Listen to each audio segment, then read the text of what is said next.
안녕하세요. 결혼박사 홍유진 TV의 홍유진입니다. 반갑습니다.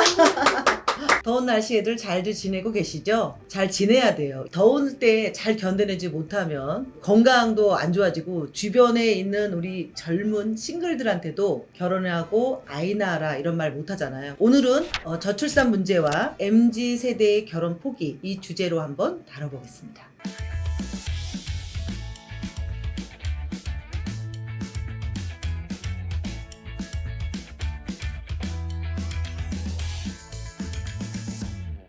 그러니까 저출산은 저하고 관련이 있냐 없냐를 사람들이 많이 물어보는데 관련이 있을까요? 얼마 전에 뉴스를 보니까 혼외자로 출산하는 경우는 거의 3%가 안 된다고 이제 경제학 교수님이 얘기를 하시기도 하고요. 물론 우리가 미혼모, 미혼부도 있지만 결혼을 많이 해야 출산율을 높일 수 있다라는 이 상관관계가 훨씬 더 높은 것 같습니다. 그런 현상에서 제가 열심히 결혼장려 캠페인이라는 제안서를 들고 지자재 장을 만나고 있는 건데요. 왜 지자재 장들을 만나러 다니냐면 너무나 이 만남의 갈증을 느끼는 우리 MZ세대가 의외로 많습니다. 당신네 있는 구민, 시민 이런 분들한테 사람을 만나게 하는 갈증을 좀 풀어줘라 라고 얘기를 하는 건데 다 알고는 있대요. 다 알아. 다 알아. 근데 시행하지 않고 있습니다. 저 결혼정보회사 하고 있지만 결혼정보회사는 너무 회비가 비싸다. 뭐 이런 이미지 있는 거 저 충분히 알고요. 앱에서 만나는 분들 확인이 안 되니까 불안하다. 가볍게 만난다. 이런 분들이 있어서 저는 지금 너무나 불이 나게 뛰고 있어요.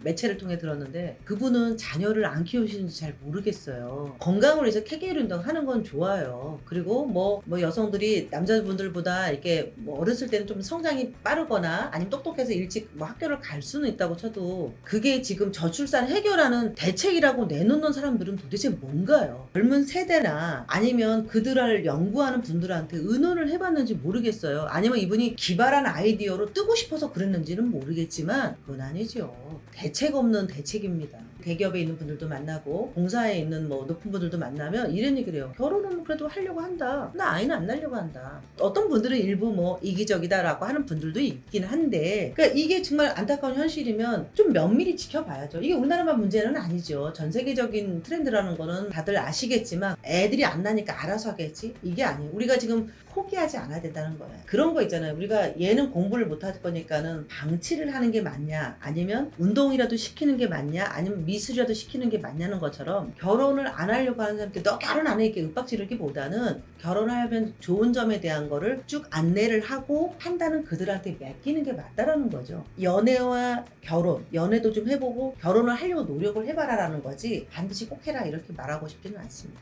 결혼에 대해서 관심 있는 사람한테는 충분히 안내를 해주고 권유도 해준다는 이런 측면으로 하는 거지 강요는 안 되는 거고요. 출산도 마찬가지라고 생각이 드는 이유가 사실 우리가 임신이라는 게 여성으로도 두려운 거 맞죠. 두렵지 않은 사람은 없을 건데 제가 그때 방송에서 보니까 허니제이라는 친구가 있더라고요. 근데 이 친구가 결혼을 하면서 아이를 갖고서도 댄서니까 댄서를 추는 걸 보고 저는 정말 프로라고 생각을 했거든요. 자기의 어떤 직업의 소명의식도 있으면서 즐겁게 하는 모습을 보고 30대 중후반에서 또 냉동난자 하는 게 유행이 됐습니다. 늦게 결혼해서도 아이를 낳겠다는 뜻인데 나이가 들어서 여성분들은 좀 더 그런 게 있어요. 나중에 후회하는 분들도 가끔 봐요.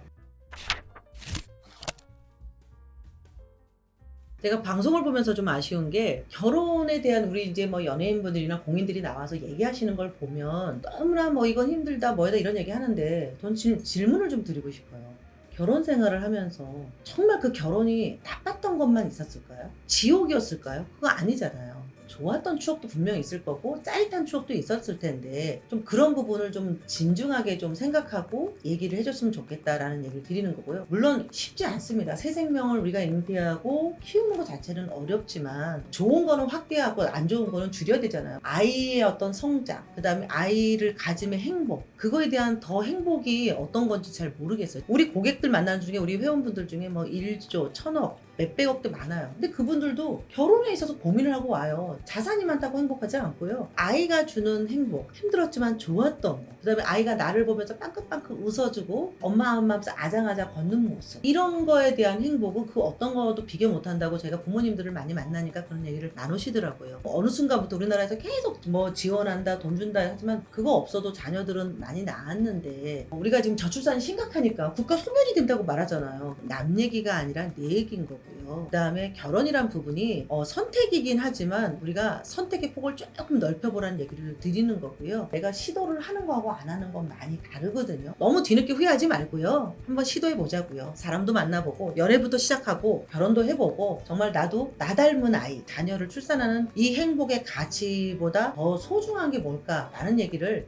감히 드리고 싶습니다. 혼자 살아서 편하다는 얘기를 많이 하지만 행복하다고 말하는 분 별로 제가 못 봤습니다. 혼자 사는 잘 사는 뭐 멋진 모습 이런 거 말고 짝이 있어서 더 좋은 모습을 확대하고 부각해 줬으면 좋겠다는 얘기를 저는 강조하고 싶습니다. 가족은 내 행복을 지켜주는 지원군 같은 거거든요. 그런 행복도 저도 지금 다루고 있으니까 우리 지상파나 종편이나 유튜브에서도 좀 많이 다뤄주시고요. 전파가 되기를 바라겠습니다.